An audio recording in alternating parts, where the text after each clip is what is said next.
Welcome to Know Before You Go for the 16th Sunday in Ordinary Time.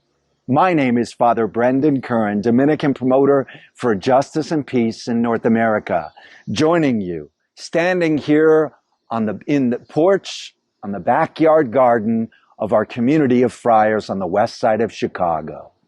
I point that out this beautiful day because this very week we came off of a Sunday reflecting on the planting, the gardening, the caring and upkeep of recognizing their thorns and their rocks and different types of apparent soil in the midst of God's creation. And where are we in the midst of that? This Sunday, we carry it further with a series of parables in the gospel story. But in the midst of that, where are the weeds and the wheat? How are we careful not to judge? Themes that go through the line of scriptures on this Sunday, this 16th Sunday in Ordinary Time. A time, ordinary time, for us to continue to get to the work of preparing, practicing, and putting our faith in action with the love of God. This Sunday, the first reading, the Book of Wisdom. These beautiful words of God's compassion. Let's hear a few phrases exemplifying that. There is no God beside you who have the care of all. Imagine that. God is the great caregiver of the earth. Then God needs to show and recognize the might and source of justice is God. But master of all things and one who makes us a lenient sense of justice. A master over all things makes us lenient to all. God's might, lenient to all. What a powerful, compassionate phrase from the Book of Wisdom. The phrases continue. For power, whenever you will, attends you, and you taught your people by these deeds that those who are just must be kind, teaching us in God's infinite wisdom that those who are just must be kind, must be gifting us with great hope. Let's continue that in the second reading this Sunday. The letter to the Romans in chapter 8, we hear a beautiful power of recognition that the Spirit comes to us when we are in great fragility, weakness, where we are exposed in our humanness, its limitations. And in this Sunday, I invite you to recognize the theme of reconciliation and forgiveness. You can feel it through the lines of the Scripture. The Spirit comes to the aid of our weaknesses. We do not know how to perfectly pray as we ought.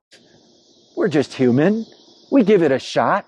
Remember to communicate and keep in relationship with God. God's already doing that work. How about giving back and giving thanks, asking God and accompanying that relationship? Continue to nurture it. The Spirit intercedes with inexpressible groanings. Wow, what a powerful phrase in the second reading this Sunday. Spirit of God intercedes with inexpressible groanings. The one who searches hearts, that's the Spirit of God, knows what it is the intention of the Spirit, and God intercedes for the holy ones. Powerful promise to each of us. If we stay faithful, God is already faithful to us. God will intercede when we are weak, when we are a bit vulnerable, and when we fall with inexplicable groanings. What is that all? How do we make sense of it? We make sense of it in this gospel story. The story according to the Gospel of Matthew is actually a litany of different parables. Now, parables, we've been talking about that. Last Sunday, the parable of the sower. Parables are kind of like Jesus' description to us of the vision, the mission, and the reign of God is like. Kind of like the sower who sowed seeds. That's what we talked and reflected about last Sunday. feeling that we're part of the abundance of the rich soil, of the good soil of God. This Sunday, God gives us a bit of cause of being careful and conscious. Remember, what you have been gifted with is something you are to cultivate. What do we mean by that? Well, first of all, there's a series of parables in this gospel today. I invite you to reflect just on one or two of them to not lose sight of the whole. Let me highlight where they are. You know some of them, very familiar parables this Sunday. We hear them all in the litany at once. One is the parable of remembering the harvest, of seeing that there are weeds and wheat. And some of the workers wish to go out and quickly pull the weeds, lift them from the soil, and throw them out of the garden, throw them out of the area of the farm. Be careful, is what Jesus invites us to remember with that parable. I'll get back to that.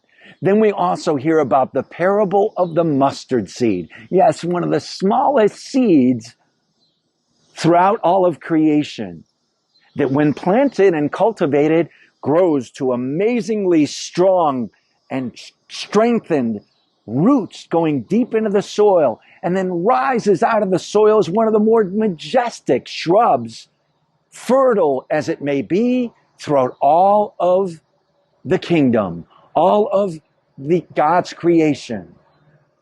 And then another parable that we hear about is that God is kind of like that wonderful woman who's kneading the dough of life. Masterful, creative Spirit of God, who is trying to leaven the bread. What a great gift to us to remember the theme of reconciliation and forgiveness, that we need the nudges now and again in our own Christian journey. Now let's go back to another parable at the beginning of this excerpt from the Gospel of Matthew today. The weeds and the wheat. We are quick to, in our pride, recognize that we are the wheat of God. Parables are a reminder to us, see how we practice, not just how we preach our Christian lives. Do we act like arrogant wheat? What I mean by that is, do we pick and choose and start pointing fingers? You are the weeds. You look like stranger. You're not of our people. Maybe you're not baptized Christians. Maybe you're not baptized Roman Catholics. Maybe you don't go to Mass on Sunday. Maybe you seem to be people who are not as worthy to be considered the wheat of God. The parable of the wheat and the weeds is a reminder to us, be careful with how you are blessed and called. Some of those people who may appear to be weeds to us may actually be blessings and quite fertile in their own nurturing of God's abundant presence. Kind of like God, who moves with the movement of the Spirit to knead the dough of God's creation. This Sunday, there's so much for us to learn about. For our practical, fragile humanity, right where you are, in your family, are you quick to judge your brothers or sisters, your aunt or your uncle, and consider them at times to be thorns or weeds, the thorns from last Sunday, and maybe from this Sunday, the parable from the Gospel of Matthew of seemingly looking like weeds in my family? How about on my block, in my neighborhood? How about those new arrivals of those new immigrants in the city of Chicago? Are we too quick to consider they must be weeds in God's abundant harvest of God's fertile land, of God's mission and reign of God? God has a plan. Like that beautiful woman kneading the dough, the Spirit reminds us that God is the one who is just judge, and with good justice is kind and compassionate. Let that be our anchor this week. Ooh, we're so quick to want to judge others. Yes, As we celebrate and reflect together as a community in Know Before We Go, let us take this to heart this week. Before we go and put our faith in action, let us recognize, what does Jesus remind us? What was that parable getting at? Of the weeds and the weed. If we're not careful, we may one day, in God's eternity, in God's abundant plan, actually be part of the weeds of not following Jesus' example. This week, let's take to heart, God has gifted us with rich and abundant fertile soil. So in this beautiful garden of God's life, in our own hearts, let's put that faith into practice. Let's go and cultivate the soil of surprising and amazing ways of the work of the Spirit of God in our midst. Let that be a blessing for each and every one of us.